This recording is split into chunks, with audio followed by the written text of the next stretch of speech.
Engine 45, engine 68, battalion 3. Every day in the United States, thousands of homes and many lives are lost to fire. Worst of all, a large percentage of the victims are small children. A home can be replaced, but not a child. Even if you take all necessary precautions, a fire can still start. And although the fire department can respond to a fire faster and more efficiently today than ever before, it is up to you to practice fire safety, to know how to get you and your family quickly and safely out of the house.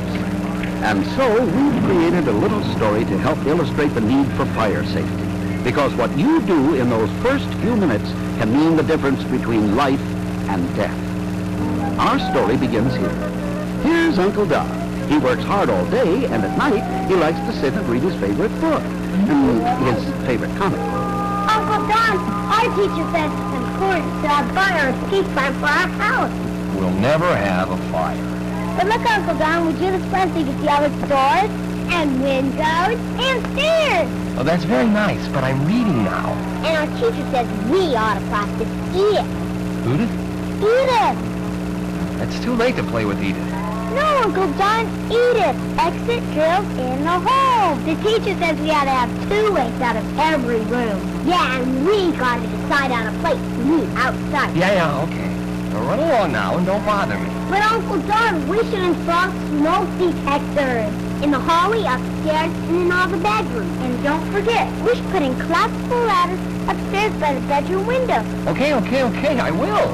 Tomorrow. The teacher says we ought to know what to do if our clothes catch on fire. We should stop and cover our face with our hands, and then we should drop. And then we should roll until it fires out.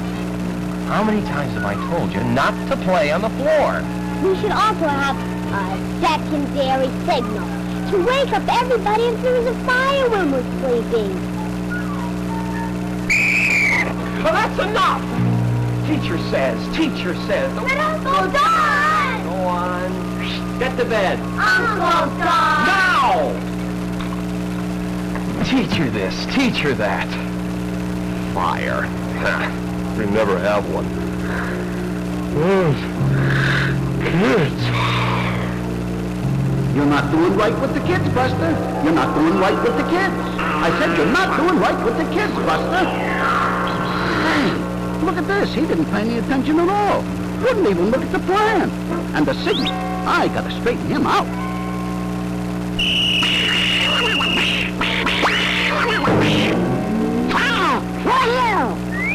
Me? I'm your official fire guy. I'm your common sense.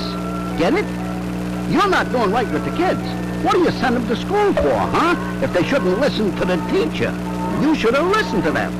They were telling you how to get out of the house. I know how to get out of my house. With a fire going on, pal?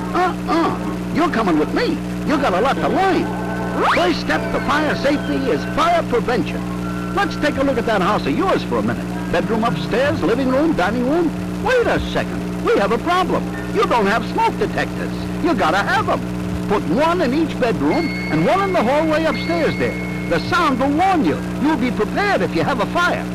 Okay. Remember that old frayed lamp cord you kept saying you were going to replace but never did? Just suppose that the bare wires touched. That could cause a spark that could get hot enough to start the rug smoldering, might even work up onto the overstuffed chair. This could smolder for a long time. No flames, but a lot of smoke that has poisonous gases in it. Believe it or not, that smoke is what kills more people than anything else in fire. Hot air makes the smoke rise, so the stairway takes it right up to the second floor. But any house is like a big box with a lid on it. So it fills up with smoke from the top down, even in a one-story house. All right, now we'll put you in bed asleep and take a look at what can happen. Look at that. You left the bedroom door open like you always do. So the smoke comes right in from the hall, starts to fill up the room. Like I said, it fills up from the ceiling down, so the top half of the room can get plenty thick in no time. You jump out of bed, smack into it, and bang go. A little matter of carbon monoxide, buddy. One of those gases that's mixed in with the smoke. You can't see it, you can't smell it, but it's there. And sometimes just a couple of whiffs can make you groggy, even knock you out. A couple of more whiffs, it could be all over. Matter of fact, The majority of all fire victims die without even having seen the flames. All right, let's say you got out of that one. You had the door closed. Now, a plain old ordinary door can keep out most of the heat and flames for as much as 15, maybe 20 minutes. That's if the door is closed. Naturally, you ought to use normal exits like a door when you can, but always feel it first. If it's hot, you never... Don't open it! This time it's superheated air. One breath and it's curtains again. Hold it. Come on back. Let's say you got out of that one, too. You still got a big problem. Time. There's not much left. The temperature can go up to 1,000 degrees in 3 or 4 minutes where you are, because that super hot air is really pouring in. There are still no flames, but the whole room could go up at any second. Quick, close the door. That'll help keep the heat out. But now what do you do? Huh? You do something like trying to save the banjo or Grandpa's picture. Forget 'em. You gotta get out. Fast. Hey, don't panic. Use the window. Right. That's the only way out, but don't forget, you're on the second floor. Okay, you got the message now? Don't take chances. You're not going to let anything happen to you or the kids because you didn't have a fire plan. You gotta have a plan, Pops, a plan.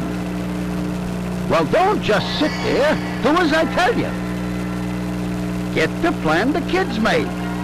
Pin it up on the wall where everybody can see it. Make notes about the things that are gotta be fixed and replaced around the house. Like that old frayed lamp cord or any other electrical wiring that can be a fire hazard. Put in a connecting door in the room that only opens into the hall. The screens and storm windows, can the kids get them off easily? Make sure the windows open easily, too. Did you put in those collapsible ladders by all the bedroom windows? Okay, you got a smoke detector in each of the bedrooms, too? And you got one in the hallway? Test it and make sure it works. You're doing great. Now get everybody together, talk it over, so they all know what to do, and make sure that the kids know not to hide under the bed or in the closet. Kids do that sometimes when they're scared, you know. Okay, now start the Edith drill with the kids in bed. After all, the most dangerous time is when everybody is asleep. Now you go to your bedroom and sound the alarm. Use your secondary signal just to be safe. They should roll out of bed and drop without standing up. Then they should crawl on their hands and knees across the floor because any good air is going to be down low. Tell them to feel the door first, and if it's hot, don't open it. Now they got to go to the alternate exit, the window. Right. Use the collapsible ladder. And go. Okay, now you, pal. Use the secondary escape from your room. Now go around and help the kids down. And you're out, safe and sound. Now that you got everybody out, count noses. Make sure nobody's nose goes back in. Here's where you should all go to a neighbor's phone and call for help as fast as you can. That's it, Pops. You're prepared in case of a fire. Nice going, Uncle John. Yeah, now we have a plan. That's right. And we should practice the Gertrude drill. Uncle John, Huh? that's the Edith drill. Exit drills in the home. Right. Well, we should practice the Edith drill at least once a month. Someday it might not be a drill. It might be real. Suppose our house were different. Maybe a one-story house. And you couldn't figure out how to make a plan. Well, I'd ask you guys. Thanks to your teacher, you're 3 fire experts now. What if you didn't have us guys? Well, I'd call the local fire department. I'm sure they'd be glad to help. Why, they'd even come out here and help me inspect the house. Now you're thinking. I'm thinking fire safety, thanks to you. Uncle John, who are you talking to? Wait, you mean you don't hear? Oh, well, I was just... well, he's a fireman. Kind of a fireman duck. A duck? An invisible duck. Invisible duck? An invisible duck. See? I told you. Some people are so hard to convince.